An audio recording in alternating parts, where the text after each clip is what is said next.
എന്താല്ലേ ഇന്നത്തെ match? South Africa versus New Zealand first semi. ശരിക്ക് മാച്ച് കണ്ടോണ്ടിരിക്കുമ്പോഴേ ഞാനൊന്ന് ജസ്റ്റ് അപ്പുറത്തൊക്കെ പോയി എന്തോ സംഭവങ്ങളൊക്കെ ചെയ്തുകൊണ്ടിരിക്കുകയായിരുന്നു. അപ്പൊ അതിന്റെ ഇടയിൽ ഞാൻ മുന്നോട് പറയുന്നുണ്ടടാ, എന്തെങ്കിലും വിക്കറ്റൊക്കെ പോവാണെങ്കിൽ പറയണം. കാരണം ഇന്നത്തെ മാച്ച് എന്ന് പറയുന്നത് ഭയങ്കര രസമുള്ള മാച്ചാണ്. ഫസ്റ്റ് സെമിയാണ്. സൗത്ത് ആഫ്രിക്ക വേഴ്സസ് ന്യൂസിലാൻഡ് ആണ്. അൺബീറ്റൻ ആയിട്ടുള്ള സൗത്ത് ആഫ്രിക്ക വരുന്നു. ന്യൂസിലാൻഡ് ആണെങ്കിൽ ലാസ്റ്റ് മാച്ച് തോറ്റിട്ടാണ് ഇങ്ങോട്ട് വരുന്നത്.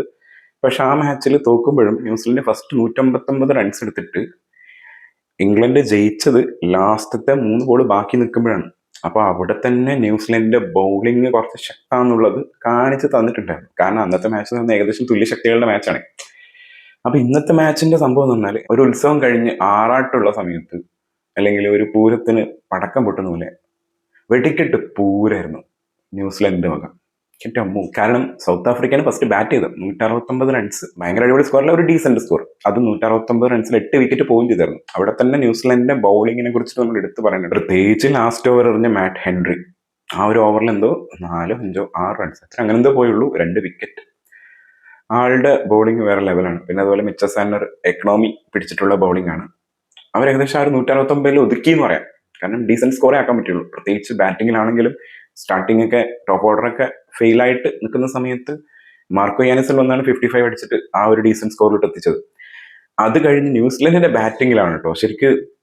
എന്തായാലും സൗത്ത് ആഫ്രിക്ക അല്ലേ, നമുക്കറിയാം സൗത്ത് ആഫ്രിക്ക ഗംഭീര ടീമാണ്. ഇതുവരെ തോക്കാത്ത ടീമാണ് ഈ ഒരു T20 വേൾഡ് കപ്പിൽ. പിന്നെ കഴിഞ്ഞ T20 വേൾഡ് കപ്പിൽ നമുക്കറിയാം 2024 അൺബീറ്റൻ ആയിട്ട് വന്നിട്ട് ഫൈനലിൽ മാത്രമാണ് ഇന്ത്യയോട് തോറ്റത്. അപ്പൊ അതുവരെ അവർ ഗംഭീരമായിട്ട് കളിച്ചിട്ടുണ്ടായിരുന്നു. അപ്പൊ ഇന്നത്തതും നമ്മൾ ആ ഒരു മാച്ചൊക്കെയാണ് പ്രതീക്ഷിക്കുന്നത്. എന്തായാലും ഒരു ഗംഭീര മാച്ച് ആയിരിക്കും. അറ്റ്ലീസ്റ്റ് കുറച്ചു നേരം പിടിച്ചു നിന്ന് എന്താ പറയാ, ഒരു ലാസ്റ്റ് ഓവറൊക്കെ ഒരു ഡ്രാമയൊക്കെ ഉണ്ടാവില്ലേ, ആ ഒരു സിനിമാറ്റിക് മോഡാണ് ഞാൻ എക്സ്പെക്ട് ചെയ്തത്. കാരണം ഇന്നത്തെ മാച്ച് അങ്ങനെയാണ്. കാരണം ന്യൂസിലാൻഡിനെയും ഫുള്ളായിട്ട് നമുക്ക് കുറച്ചിടാൻ പറ്റില്ല. കാരണം ന്യൂസിലാൻഡ് അത്യാവശ്യം നല്ലോണം കളിക്കുന്ന ടീം തന്നെയാണ്.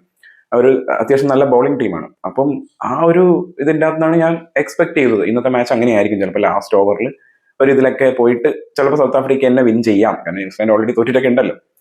അങ്ങനെ വിചാരിച്ച മാച്ചിന്റെ അകത്തുനിന്ന് മൊത്തത്തിൽ മാറ്റിയിട്ട് ഏകദേശം 43 ബോളേ ബാക്കിയുള്ളൂ. അതായത് 12.5 ഓവറിൽ കളി ജയിച്ച്.